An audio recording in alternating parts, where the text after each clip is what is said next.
Me ha parecido conveniente comenzar esta charla sobre la Divina Misericordia rezando primero, invocando al Espíritu Santo.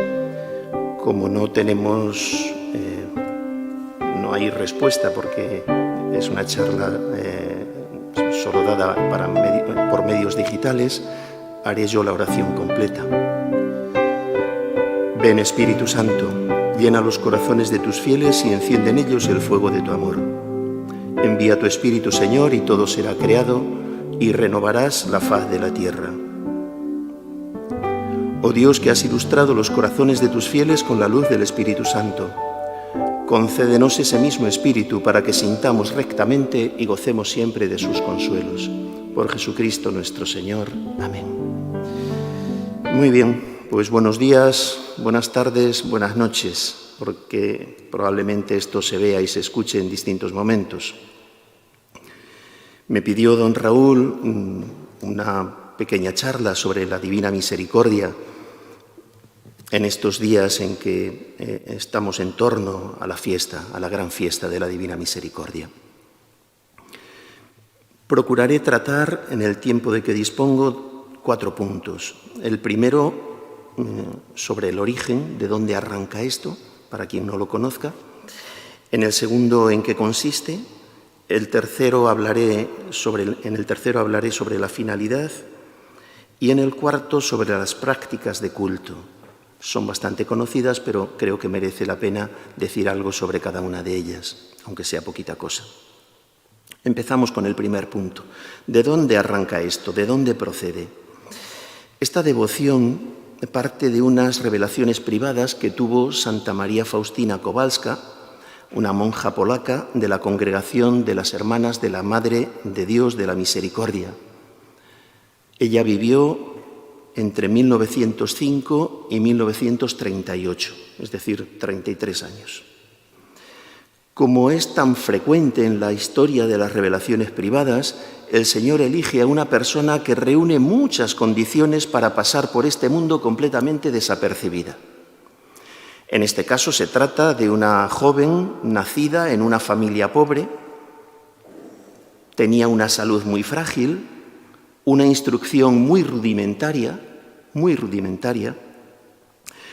y siendo ya religiosa, tampoco tuvo ningún cargo relevante dentro de su congregación.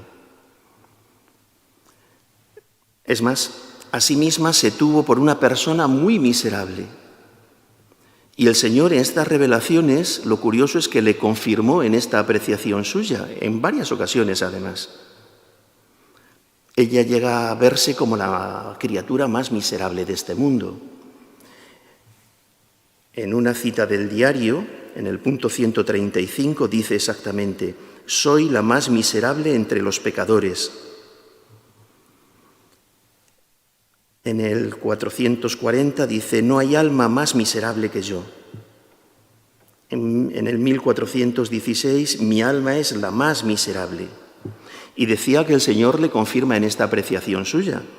En el punto 881 el Señor le dice: «Eres muy miserable y a mí me ha agradado realizar la obra de la misericordia precisamente a través de ti, que eres la miseria misma». ¿Quién es esta monja? ¿Quién es esta religiosa? Pues era la tercera de 10 hermanos y a los 14 años comenzó a trabajar como sirvienta para poder mantenerse y para ayudar a su familia.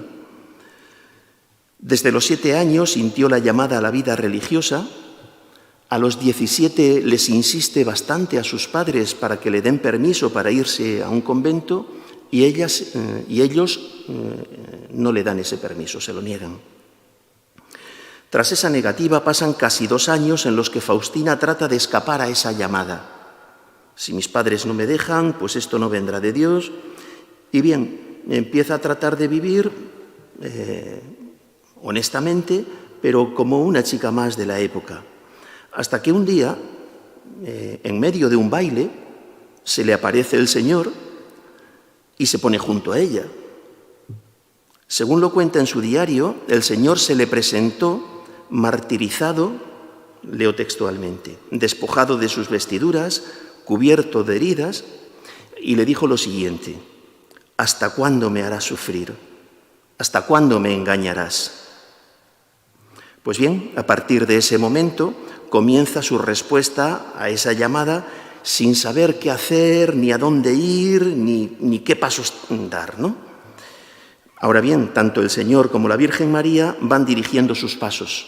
Los van dirigiendo literalmente. Ve inmediatamente a Varsovia, sal de la ciudad, pasa la noche en tal aldea, ve a hablar con este sacerdote. Después de varios intentos, es recibida en la que será su congregación hasta su muerte. Si bien después de haber sido aceptada, aún tardó un año en entrar en el convento de esta congregación de las Hermanas de la Misericordia, de la Madre de Dios, en Varsovia. Esta entrada tenía lugar en agosto de 1925, unos días antes de cumplir los 20 años, y ya pasaría allí el resto de su vida de religiosa, dentro de la congregación, no en Varsovia, porque estuvo en más de un convento. Y murió, como he dicho hace un momento, en 1938. Me gustaría hacer un repaso rápido del itinerario que siguió esta devoción. Cuando Santa Faustina muere, a los 33 años, pues en el convento nadie sabía toda la vida interior que ella había tenido fuera de sus directores espirituales y de las superioras del convento, ¿no? ¿Cómo empezó a extenderse esta devoción? Pues los inicios están en la exposición pública que se hace de la imagen que conocemos de Jesús misericordioso, esa imagen que nos acompaña, aunque no es esa exactamente, sino otra que fue pintada en primer lugar. Esta vendría después, posteriormente. La original fue expuesta en 1934 con motivo del Jubileo de la Redención que se había convocado en 1933 con motivo del 1900 aniversario de la Redención. 1933 hacía 1900 años de la muerte de Jesucristo. El Papa Pío XI convoca un año santo, un año jubilar, con motivo de la Redención, un año de la Redención, y con ese motivo es expuesta esa imagen tal como el Señor había pedido. Se expone en un santuario mariano, Ostrabrama, es el nombre, en la capital de Lituania, en Vilna, y a partir de ahí empieza a extenderse esta devoción. Siempre entre el pueblo, siempre entre laicos, aunque siempre, como ocurre en la Iglesia, como es de recibo en la Iglesia, al amparo de algún sacerdote. En 1938 muere Santa Faustina y en 1939, un poquito más ella muere el 5 de octubre, pues bien, podemos redondear, un año después se desata la Primera Guerra Mundial, que empieza con la invasión de Hitler de Polonia.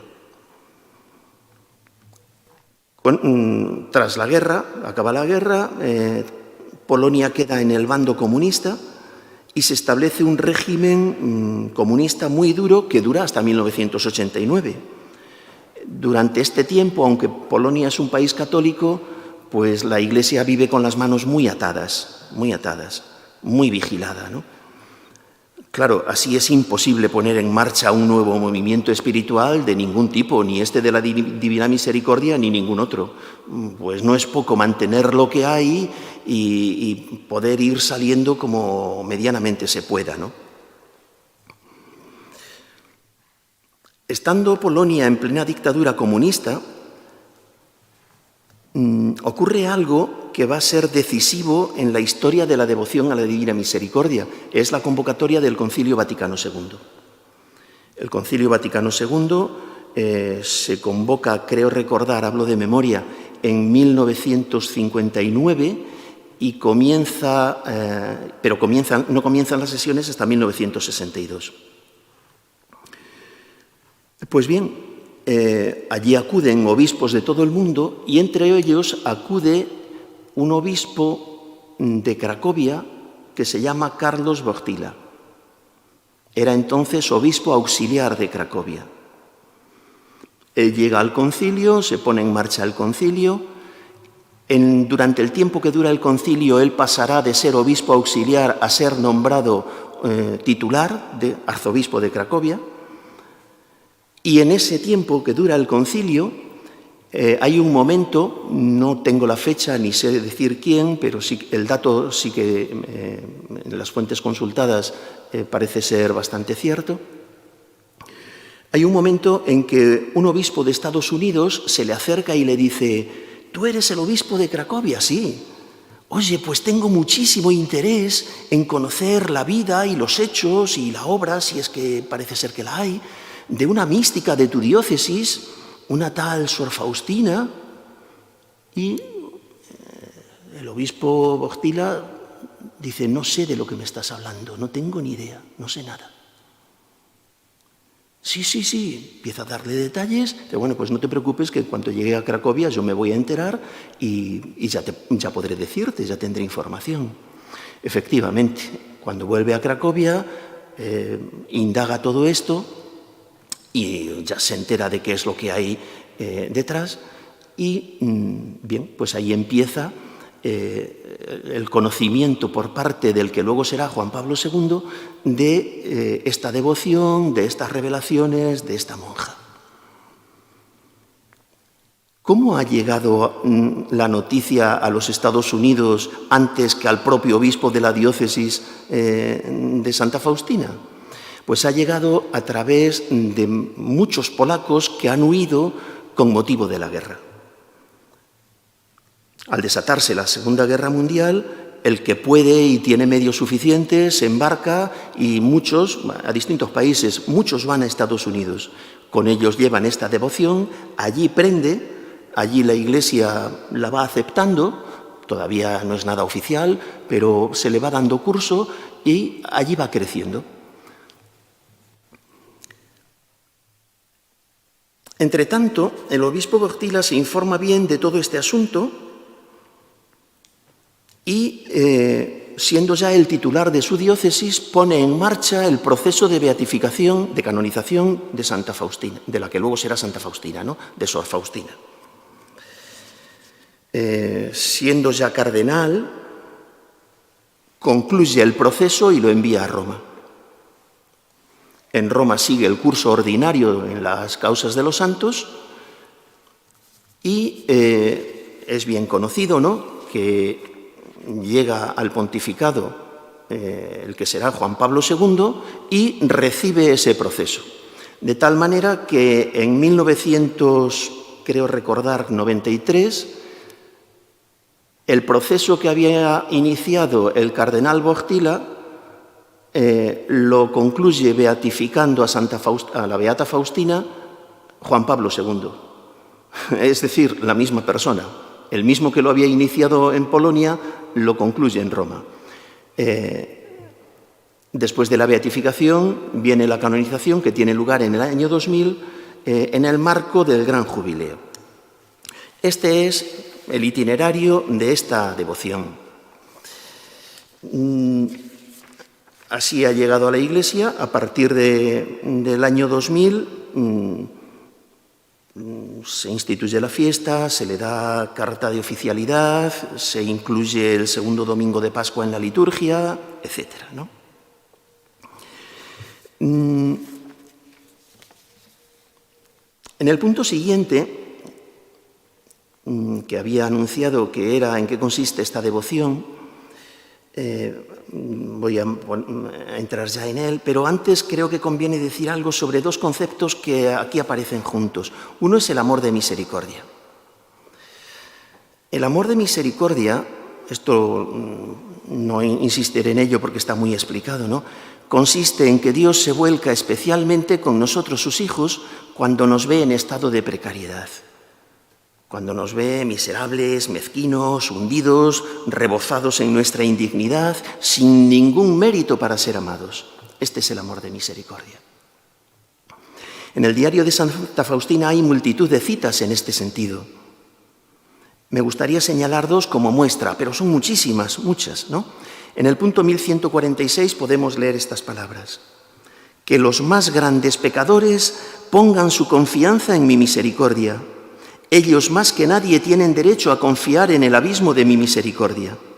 Hija mía, escribe sobre mi misericordia para las almas afligidas. Me deleitan las almas que recurren a mi misericordia. A estas almas les concedo gracias por encima de lo que piden. No puedo castigar aún al pecador más grande si él suplica mi compasión, sino que lo justifico en mi insondable e impenetrable misericordia. Escribe: antes de venir como juez justo, abro de par en par la puerta de mi misericordia. No he leído el punto entero, es más largo. En el punto 1182 dice algo muy parecido. Tu miseria no es un obstáculo para mi misericordia. Hija mía, escribe que cuanto más grande es la miseria de un alma, tanto más grande es el derecho que tiene a mi misericordia. E invita a todas las almas a confiar en el inconcebible abismo de mi misericordia, porque deseo salvarlas a todas. En la cruz, la fuente de mi misericordia fue abierta de par en par por la lanza para todas las almas. No he excluido a ninguna. Me parece que estas palabras últimas, no he excluido a ningún alma, dichas por parte del Señor, tienen mucho peso, tanto que merece la pena que sean consideradas. Ninguna. No habla de ningún bautizado, no habla de ningún cristiano católico o no católico, no habla de ningún creyente o no creyente, habla de todas las almas. La fuente de mi misericordia fue abierta de par en par por la lanza de todas las almas. No he excluido a ninguna. Bien, este es el amor de misericordia. El otro concepto que me parece importante para saber situar toda esta devoción es el concepto de devoción, precisamente, ¿no? Dos maneras hay de entender lo que es una devoción.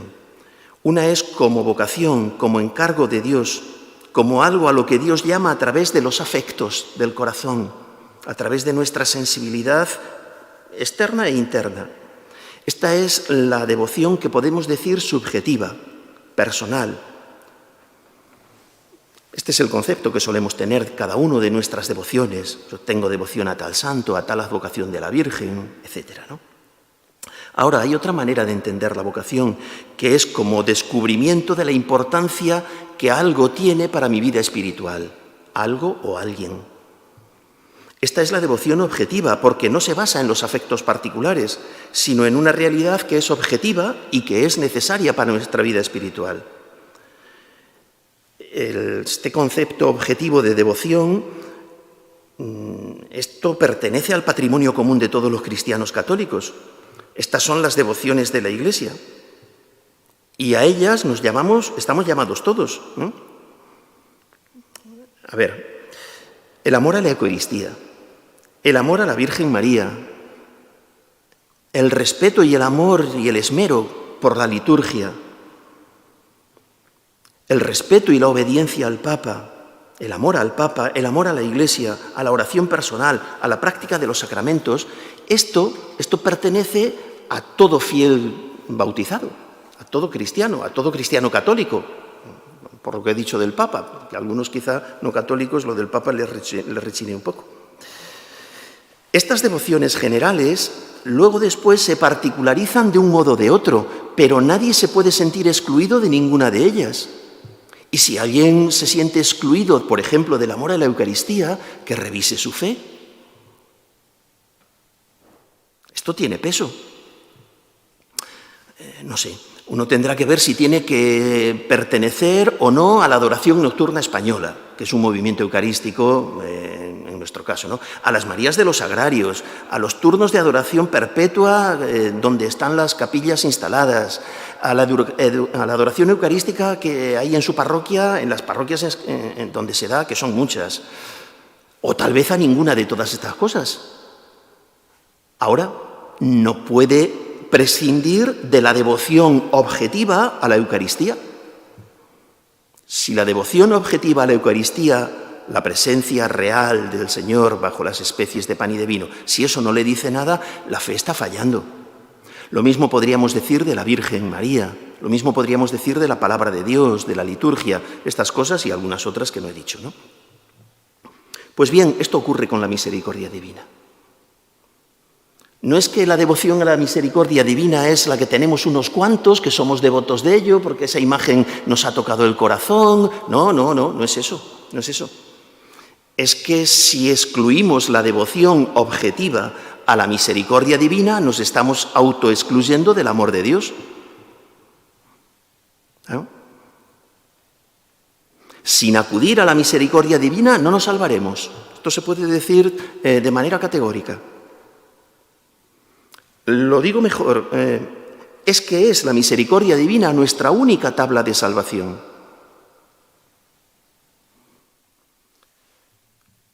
Paso ya al punto 2 que había anunciado. ¿En qué consiste la devoción a la divina misericordia? Ahora ya con mayúsculas, porque esa de la que he hablado es la devoción a la divina misericordia con minúsculas. No en este movimiento, no en los distintos movimientos que hay en torno a la espiritualidad de Santa Faustina, sino a la divina misericordia con minúscula. Ahora vamos con la divina misericordia con mayúscula. ¿En qué consiste?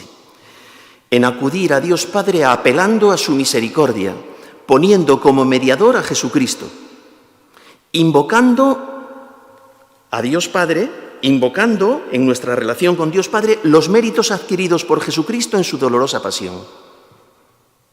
Los méritos adquiridos por sus tormentos físicos y psicológicos, lo que padeció en Gesemaní, los insultos y salivazos que recibió, los azotes, la corona de espinas, las llagas, el Vía Crucis, su muerte en la cruz, todo esto que acabamos de contemplar y que vamos a poner este broche ahora de la Divina Misericordia en el segundo domingo de Pascua. La petición que se ha acuñado, cuando rezamos la coronilla, por ejemplo, ¿no?, es por su dolorosa pasión, es decir, por la dolorosa pasión de tu Hijo, Padre, ten misericordia de nosotros y del mundo entero. En eso consiste esta devoción, en acudir a la misericordia de Dios poniendo como mediador a Jesucristo en base a los méritos adquiridos por Él a lo largo de su pasión y de su cruz. ¿Hay alguna condición? Sí las hay. Hay 3 condiciones. La primera es la confianza. La confianza es absolutamente imprescindible para la misericordia, pues la misericordia de Dios no se toma con las manos, no es algo que yo voy y cojo, sino con un recipiente que me tiene que ser dado y con el que yo tengo que colaborar, que es mi confianza. Es lo único que se nos pide. Ven con tu confianza y yo llenaré ese recipiente de mi misericordia. Este modo de hablar de la misericordia como un recipiente es una expresión que en el diario de Santa Faustina se repite hasta 10 veces. Como he hecho antes, pongo una muestra. Dice el Señor en el punto 1485, «Mi misericordia es más grande que tu miseria y la del mundo entero. ¿Quién ha medido mi bondad? Por ti bajé del cielo a la tierra, por ti dejé clavarme en la cruz, por ti permití que mi sagrado corazón fuera abierto por una lanza y abrí la fuente de la misericordia para ti. Ven y toma las gracias de esta fuente con el recipiente de la confianza. Jamás rechazaré un corazón arrepentido. Tu miseria se ha hundido en el abismo de mi misericordia. ¿Por qué habrías de disputar conmigo sobre tu miseria? Hazme el favor, dame todas tus penas y toda tu miseria, y yo te colmaré de los tesoros de mis gracias». La segunda condición es la contrición, el arrepentimiento sincero, hecho de corazón. Nos sirve la misma cita. Ven y toma las gracias de esta fuente con el recipiente de la confianza. Jamás rechazaré un corazón arrepentido. O esta otra. Escribe, hija mía, que para un alma arrepentida soy la misericordia misma. La más grande miseria de un alma no enciende mi ira, sino que mi corazón siente una gran misericordia por ella. Tercera condición que se nos pone, la práctica de las obras de misericordia, porque alcanzaremos misericordia en la medida en que nosotros la practiquemos. Esto es muy conocido por la Escritura. Esto y todo lo demás, vamos, no hay nada que se aparte de la Escritura. También voy a poner alguna muestra del diario, tomada del diario. Hija mía, si por medio de ti exijo de los hombres el culto a mi misericordia, tú debes ser la primera en distinguirte por la confianza en mi misericordia. Exijo de ti obras de misericordia que deben surgir del amor hacia mí. Debes mostrar misericordia al prójimo siempre y en todas partes. No puedes dejar de hacerlo, ni excusarte, ni justificarte. Te doy 3 formas de ejercer misericordia al prójimo. La primera, la acción. La segunda, la palabra. La tercera, la oración. En estas 3 formas está contenida la plenitud de la misericordia y es el testimonio irrefutable del amor hacia mí. Si recordamos las obras de misericordia, esas que nos ha enseñado la Iglesia, son tradicionales desde hace mucho tiempo y que siguen siendo actuales, están recogidas en el compendio del Catecismo. 7 corporales, 7 espirituales. Si las repasamos, veremos que ahí hay obras basadas en la acción, dar de comer al hambriento, por ejemplo. Hay obras basadas en la palabra, dar un consejo al que lo necesita. Hay obras basadas en la oración, rogar a Dios por vivos y difuntos. Estas 3 formas, acción, palabra y oración, por ese orden, son las que el Señor le dice a Santa Faustina que no puede dejar de hacer. No que haga las 3, que haga las 3 siempre que pueda, pero al menos una de ellas. El día que no puedas, por la acción, con la palabra. El día que no puedas ni con acción ni con la palabra, al menos con la oración. Punto 3. Finalidad de esta devoción. En mis apuntes lo he titulado con una pregunta. ¿A qué viene esto ahora? Porque lo que estoy diciendo, el mensaje de la misericordia de Dios, es tan antiguo como nuestra fe. Esto no es nada nuevo. Como nuestra fe cristiana y como la fe judía, que son nuestros hermanos mayores. La primera vez que Dios habla de sí mismo, lo hace, siguiendo la Escritura, lo hace en el libro del Éxodo. Lo primero que hace es revelar su nombre a Moisés, allí en la zarza. Y la segunda vez que revela algo sobre sí mismo es un poquito antes de dar las tablas de la ley a Moisés. Moisés le pide ver su rostro y el Señor le dice, no puedes ver mi rostro. Métete en una grieta en la roca, yo pasaré delante de ti y tápate el rostro, porque el rostro no me lo puedes ver. ¿Qué dice Dios cuando pasa? Cuando Moisés está allí tembloroso, metido en la roca, ¿qué le dice? Pues el Señor dice de sí mismo, Yahvé, Yahvé, Dios clemente y misericordioso, lento a la ira y rico en clemencia. Eso está, creo recordar, que es en el capítulo 34 del Éxodo. A partir de ahí, el mensaje de la misericordia se va revelando cada vez con más intensidad, cada vez con más fuerza, cada vez se va haciendo más intenso hasta que llega Jesucristo, donde se nos da la plenitud de la misericordia. Jesucristo es la plenitud de la misericordia del Padre. Él nos da la revelación completa sobre la misericordia. Ya no necesitamos más. Pues bien, la pregunta se cae sola. ¿A qué viene esto ahora? ¿No está ya dado? ¿No lo ha venido explicando la Iglesia a lo largo de 2000 años, de 1900 años, cuando aparecen estas revelaciones? La propia Santa Faustina se lo dice y así está recogido en el diario. Me dicen, cuando ella empieza a dar noticia a sus confesores de lo que le está ocurriendo, me dicen que ya existe una fiesta de la misericordia y que ya sabemos todo lo de la misericordia. Y el Señor le dice, sí, pero está olvidada. Y yo quiero que esto vuelva otra vez la Iglesia a poner el foco en ello, en mi misericordia. Quienes, por la edad que tenemos, guardamos memoria de cómo se ha ido extendiendo entre nosotros esta devoción, esta pregunta la hemos oído muchas veces. ¿Esto no es una variante del corazón de Jesús? Porque es que se le parece mucho. La imagen no es igual, pero se le parece mucho.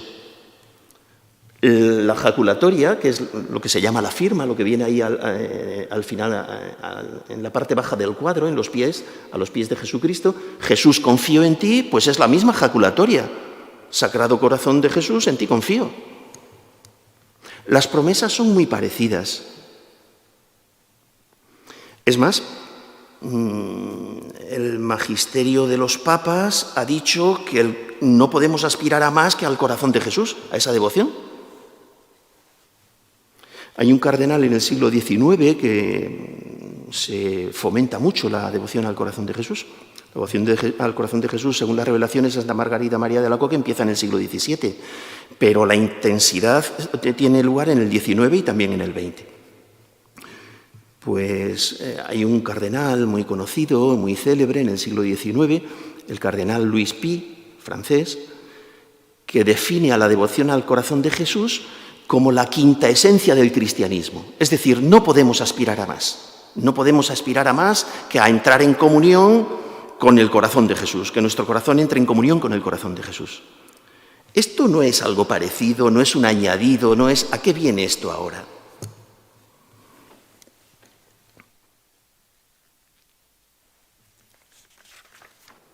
Pues la respuesta la tenemos en el diario, muy concreta, muy concreta. El fin de esta devoción es preparar al mundo para la parusía, para la segunda venida del Señor a la tierra, que ya no será bajo el velo de su carne mortal, como si fuera uno más, pasó por uno de tantos, sino que será en majestad y en gloria. Esto que estoy diciendo, si fuera algo que hubiera que descubrir después de una investigación profunda, hubiera que hacer cábalas y demás, pues podría ponerse en duda. Pero no, para decir esto basta saber leer, es lo único que se necesita. Voy a leer del diario de Santa Faustina 4 puntos. Punto número 625. Por la noche, mientras rezaba, la Virgen me dijo: su vida debe ser similar a la mía, silenciosa y escondida. Deben unirse continuamente a Dios, rogar por la humanidad y preparar al mundo para la segunda venida de Dios. En el punto número 635 también es la Virgen la que le habla y le dice: oh, cuán agradable es para Dios el alma que sigue fielmente la inspiración de la gracia. Yo di al mundo el Salvador, y tú debes hablar al mundo de su gran misericordia y preparar al mundo para su segunda venida. Él vendrá no como un Salvador misericordioso, sino como un juez justo. Oh, qué terrible es ese día. Establecido está ya, es el día de la justicia, el día de la ira divina. Los ángeles tiemblan ante ese día. Habla a las almas de esta gran misericordia, mientras sea aún el tiempo para conceder la misericordia. Si ahora tú callas, en aquel día tremendo responderás por un gran número de almas. No tengas miedo de nada, permanece fiel hasta el fin y yo te acompaño con mis sentimientos. He leído 2 puntos en que quien le revela esto es la Santísima Virgen, pero también el Señor se lo dice de manera explícita. En el punto 429 le dice así, exactamente: prepararás al mundo para mi última venida. Y dice ella: estas palabras me conmovieron profundamente y aunque fingía que no las había oído, no obstante las comprendí bien y no tenía ninguna duda al respecto. Y de hecho ella también dice en el mismo punto que se cogió otro libro de espiritualidad para ocupar su mente y su corazón en otra cosa que no fuera esto que había oído al Señor. Pero el Señor se lo había dicho con toda claridad. Y el otro punto donde habla de esto es el número 1732 y dice: mientras rezaba por Polonia oí estas palabras: he amado a Polonia de modo especial, y si obedece mi voluntad, la enalteceré en poder y en santidad. De ella saldrá una chispa que preparará al mundo para mi última venida. He dicho que no hay mucho que investigar, no hay mucho, basta con saber leer, está dicho explícitamente. Lo que no está dicho explícitamente es cuál es esa chispa. Y se ha especulado bastante, esa chispa que saldrá de Polonia. Generalmente los estudiosos de esto vienen a coincidir en que esa chispa tiene nombre y se llama San Juan Pablo II, porque fue, junto con Santa Faustina, el gran apóstol de la misericordia divina. De hecho, San Juan Pablo II, la primera encíclica que escribe nada más llegar al pontificado, inmediatamente es sobre Jesucristo, sobre la persona de Jesucristo, ¿no? Redentor hominis. Y la segunda es la que dedica a la misericordia, apoyándose en muchas de estas cosas, si bien el tratamiento que tiene es teológico. No es el momento, ni podemos decir nada de todo esto, pero sí hay algo que el Papa recoge del diario de Santa Faustina en su encíclica, y es que califica a la divina misericordia, a la misericordia de Dios, como el mayor de sus atributos. Es algo que tenemos en las letanías de la misericordia divina, sacado del diario, el mayor de los atributos de Dios. A mí me parece que esto es mucho decir, y no sé si esto se podría decir por parte de los que no somos teólogos, si no fuera porque lo ha dicho expresamente por una parte el Señor, aceptando estas revelaciones, que a fin de cuentas son unas revelaciones privadas, pero muy importantes, pero por otra parte el magisterio pontificio del Papa, que eso es así, es magisterio, ¿no? En Dives in Misericordia se dice expresamente, y además lo explica, ¿no?, que es el mayor atributo de Dios, lo que los hombres podemos decir de más calado de Dios, que Dios es misericordia. Él explica que Dios es misericordia porque no puede no ser fiel a sí mismo. Algo que también explica muchas veces y se nos dice muchas veces, ¿no? Bueno, vamos a ir terminando, aunque todavía queda un poquito de tiempo. En el punto 4 me gustaría que viéramos las prácticas del culto a la Divina Misericordia según esta espiritualidad. Son 6. Mejor dicho, son 5 más 1, trato de explicarme. 5 que son bien conocidas: la fiesta de la Divina Misericordia, segundo domingo de Pascua, la imagen de Jesús misericordioso, esta que nos acompaña, la novena a la Divina Misericordia, la coronilla o rosario de la Divina Misericordia y la oración de las 3 de la tarde. A estas 5 que expresamente se citan en el diario hay que añadir una más, que es el apostolado, la difusión de esta espiritualidad. El apostolado de estos mensajes dados a Santa Faustina es en sí misma una forma de dar culto a la Divina Misericordia. Me parece que también es importante. Vamos con la primera, la fiesta de la Divina Misericordia. Esta es la principal de estas prácticas de culto. Voy a leer algún punto. Es el segundo domingo de Pascua. La Iglesia tiene concedida indulgencia plenaria para ese día. En la época en que estamos viviendo se nos ha abierto mucho lo de las indulgencias plenarias, ¿no?, con el motivo de la pandemia que padecemos. Por cierto, una de las prácticas es el rezo de la coronilla, el Vía Crucis, el Santo Rosario, la adoración eucarística a quien pueda, etc. Y una de ellas es esta. A diario podemos estar ganando una indulgencia plenaria, siempre cumpliendo las condiciones establecidas por la Iglesia. Bien. Leo el punto 570 del diario. Una vez vi al Señor Jesús con una túnica clara.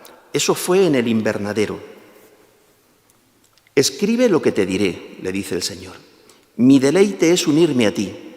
Espero con gran ansia y añoro este momento en que habitaré sacramentalmente en tu convento. Mi espíritu descansará en aquel convento. Está hablando de una congregación nueva. Bendeciré especialmente las inmediaciones donde estará el convento. Por amor hacia ustedes alejaré todos los castigos que la justicia de mi Padre administra merecidamente.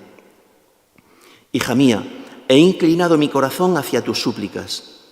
Tu tarea y empeño aquí en la tierra es implorar la misericordia para el mundo entero. No encontrará ningún alma la justificación hasta que no se dirija con confianza a mi misericordia. Y por eso el primer domingo después de Pascua ha de ser la fiesta de la misericordia. Ese día los sacerdotes han de hablar a las almas sobre mi misericordia infinita. Punto 699. Una vez oí estas palabras: hija mía, habla al mundo entero de la inconcebible misericordia mía. Deseo que la fiesta de la misericordia sea refugio y amparo para todas las almas, y especialmente para los pobres pecadores. Ese día están abiertas las entrañas de mi misericordia. Derramo todo un mar de gracia sobre las almas que se acercan al manantial de mi misericordia.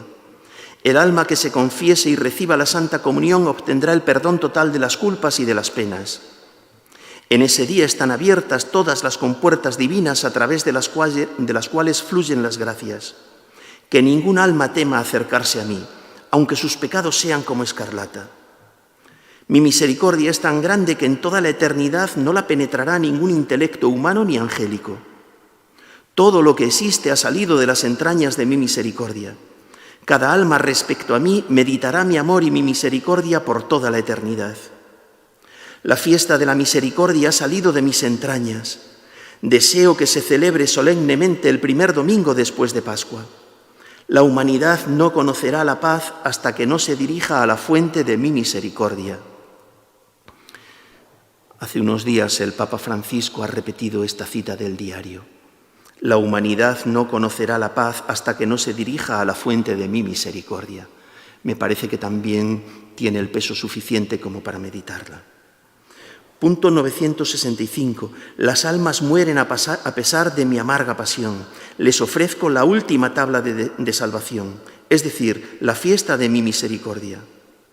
Si no adoran mi misericordia, morirán para siempre.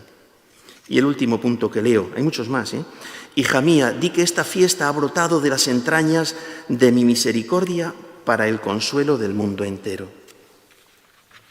La segunda forma de culto es a través de la imagen. Prometo que el alma que venere esta imagen no perecerá. Me parece que es lo suficientemente importante como para repetirlo. Prometo que el alma que venere esta imagen no perecerá. También prometo ya aquí en la tierra la victoria sobre los enemigos y sobre todo a la hora de la muerte. Yo mismo la defenderé como mi gloria. Es el punto número 48 del diario. Punto número 327. Ofrezco a los hombres un recipiente con el que han de venir a la fuente de la misericordia para recoger gracias. Habíamos dicho que ese recipiente era la confianza, pues en esta ocasión dice, es esta imagen con su firma, Jesús, en ti confío. Punto 570. Por medio de esta imagen colmaré a las almas con muchas gracias, por eso que cada alma tenga acceso a ella. Dentro del punto 742, que es un punto largo, tomo solamente estas palabras. A través de esta imagen concederé muchas gracias a las almas. Ella ha de recordar a los hombres las exigencias de mi misericordia, porque la fe sin obras, por fuerte que sea, es inútil. Creo que no es necesario decir que aquí no hacemos magia. No ponemos esta imagen y gracias a ella pues ya está todo hecho. No, así no son los sacramentos, así no es nada en la Iglesia, así no son los sacramentales, así no son las imágenes. Esto va asociado, hay que entenderlo, en todo el contexto de una vida de gracia, de práctica de las obras de misericordia, de sacramentos, de vida comunitaria en la Iglesia, etc. Ahora bien, conviene saber qué es lo que se ha dicho en estas revelaciones sobre esta imagen, pues porque muchas veces, medio la arrinconamos. Algo sobre la novena. Puede hacerse en todo tiempo, pero especialmente desde el Viernes Santo al sábado de la octava de Pascua. Punto 796. Durante este novenario, se refiere al del Viernes Santo hasta el domingo de Pascua, durante este novenario concederé a las almas toda clase de gracias. Punto 1209.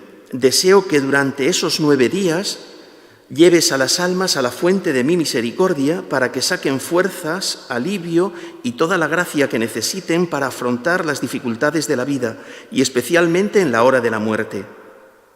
Está hablando de la novena y es muy bonito ir viendo cómo cada día el Señor le dice a qué almas tiene que llevar.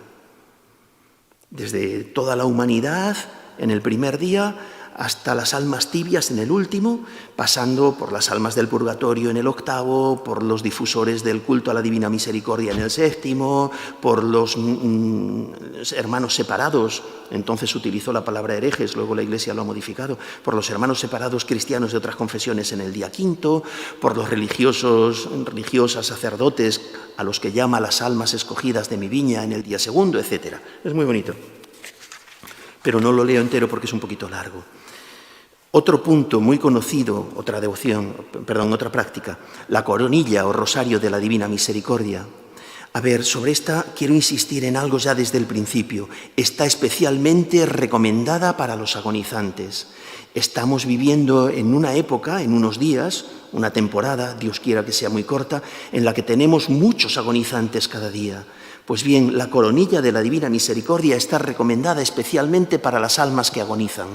Lo dijo muchas veces el Señor a Santa Faustina. Voy a leer alguna de estas ocasiones. Punto 687. En una ocasión, mientras iba por el pasillo a la cocina, oí en el alma estas palabras. Reza incesantemente esta coronilla que te he enseñado.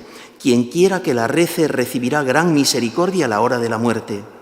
Los sacerdotes se la recomendarán a los pecadores como la última tabla de salvación.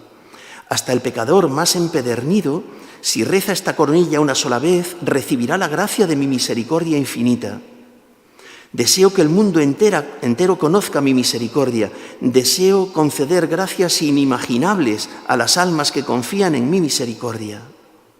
A las almas que recen esta coronilla, mi misericordia las envolverá en la vida y especialmente a la hora de la muerte. Me he saltado de punto, este es el 754. Uno, especialmente importante, el 811. Al entrar en mi soledad oí estas palabras. Defenderé como mi gloria a cada alma que rece esta coronilla en la hora de la muerte o cuando los demás la recen junto al agonizante, quienes obtendrán el mismo perdón. Cuando cerca del agonizante es rezada esta coronilla, se aplaca la ira divina y la insondable misericordia envuelve al alma y se conmueven las entrañas de mi misericordia por la dolorosa pasión de mi Hijo.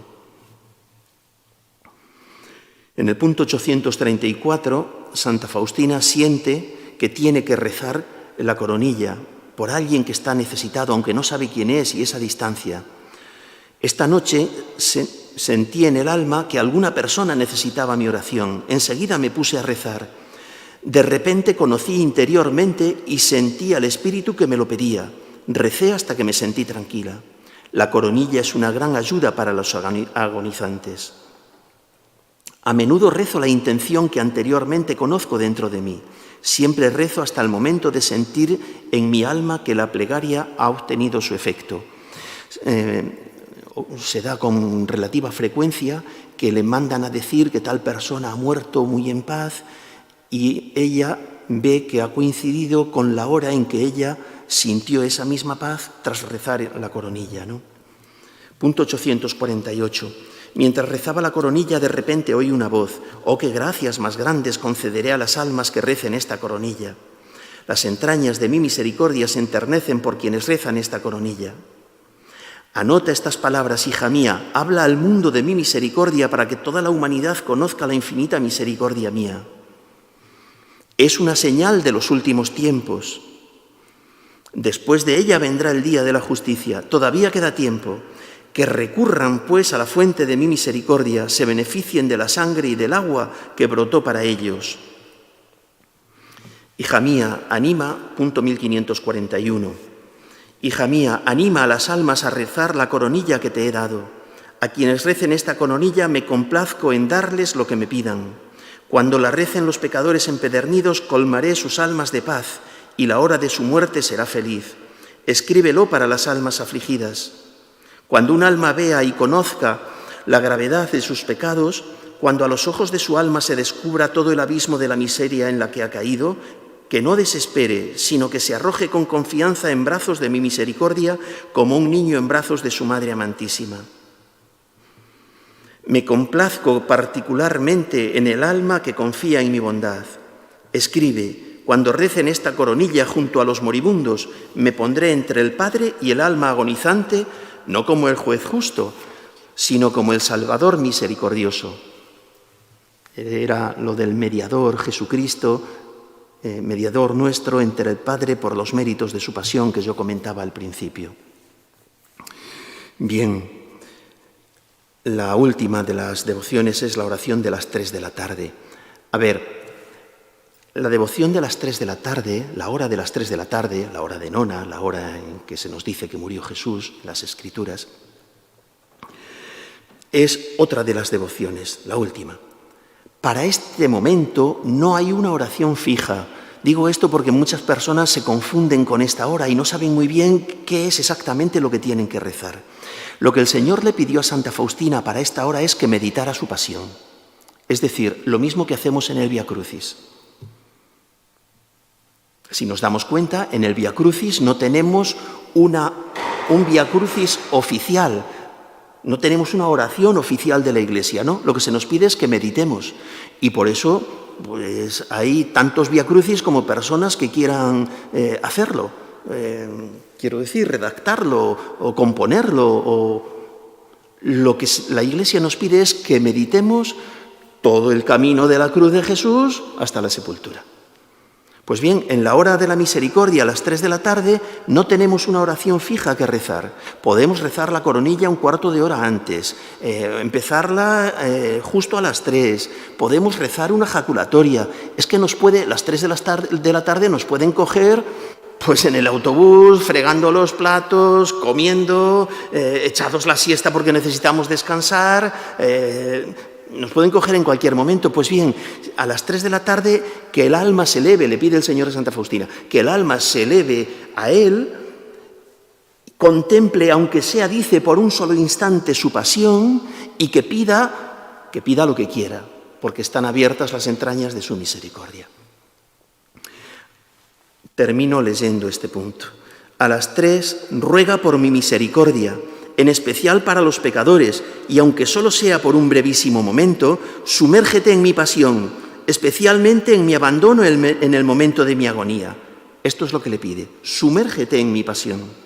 Esta es la hora de la gran misericordia para el mundo entero. Te permitiré penetrar en mi tristeza mortal. En esta hora nada le será negado al alma que lo pida por los méritos de mi pasión. Es el punto 1320. Y con él ponemos fin a esta charla agradeciendo a don Raúl la oportunidad que me da y agradeciendo también pues, a todos los que tengáis oportunidad de oírla para que os acerquéis cuanto más mejor y podáis participar cuanto más mejor de esta misericordia insondable de Dios. Terminamos como hemos empezado rezando. Invocábamos al Espíritu Santo, ahora basta con la jaculatoria. Jesús, en ti confío.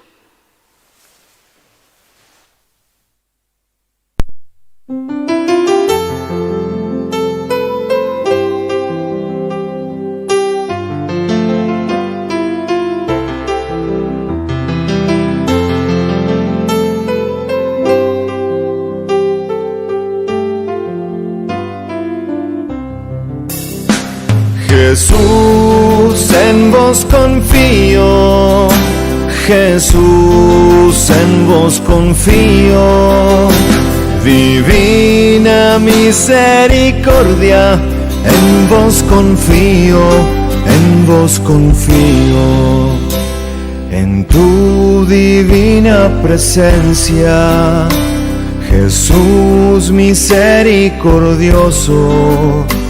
Venimos todos tus hijos, confiados en tu grandeza, aurora resplandeciente, rayo de amor infinito.